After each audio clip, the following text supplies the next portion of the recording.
വിഷു എന്നാൽ മലയാളിക്ക് കണി കാണൽ കൂടിയാണ്. അതിനാൽ വിഷുനാളിലെ പ്രധാന ചടങ്ങായ വിഷുക്കണി ഒരുക്കുന്നതിലും സവിശേഷതകൾ ഏറെയുണ്ട്.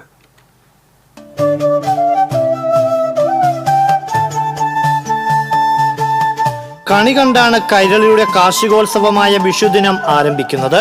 നന്മയുടെ പൊൻകണി ദർശനം വരും വർഷം ഐശ്വര്യം പ്രദാനം ചെയ്യുമെന്നാണ് വിശ്വാസം. അതുകൊണ്ട് തന്നെ കണിയൊരുക്കത്തിന് അത്രമേൽ പ്രാധാന്യമാണ് മലയാളികൾ കൽപ്പിച്ചു പോരുന്നത്.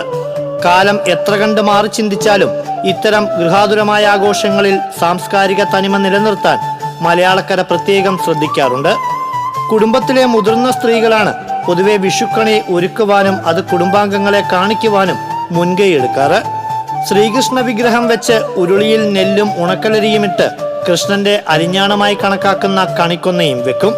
തുടർന്ന് മഹാവിഷ്ണുവിന്റെ മുഖമായി സങ്കല്പിക്കുന്ന സ്വർണ്ണവർണ്ണത്തിലുള്ള കണിവെള്ളരിയും കണ്ണന്റെ ഇഷ്ടനിവേദ്യമായ കദളിപ്പഴവും അതല്ലെങ്കിൽ ചെറുപഴവും ഗണപതിക്ക് ചക്കയും സുബ്രഹ്മണ്യന് മാങ്ങയും വെക്കും.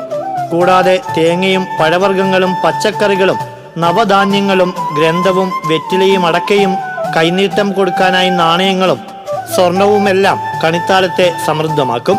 കണി കാണാനായി കണ്ണിൽ വെള്ളം തൊടുന്നതിനായി കിണ്ടിയിൽ വെള്ളം നിറച്ചും വെക്കും. ഇങ്ങനെയെല്ലാം ഒരുക്കുന്ന കണി കാണാൻ 5 തിരിയിട്ട് നിലവിളക്കും സജ്ജമാക്കുകയാണ് പതിവ്. പുലർച്ചെയിലെ കണി കാണലിന് ശേഷം കുടുംബനാഥൻ എല്ലാവർക്കും വിഷു കൈനീട്ടം നൽകും. പിന്നെ വിഷു സദ്യയും വിഷുക്കട്ടയൊരുക്കലുമായി വിഷു ആഘോഷം കെങ്കേമമാക്കും. ദേശവും സാധനങ്ങളുടെ ലഭ്യതയും അനുസരിച്ച് ഈ ഒരുക്കങ്ങൾ വ്യത്യാസപ്പെടാമെങ്കിലും കണിയൊരുക്കത്തിലും കാണലിലും വിട്ടുവീഴ്ചയില്ലാത്തവരാണ് എക്കാലവും മലയാളികൾ.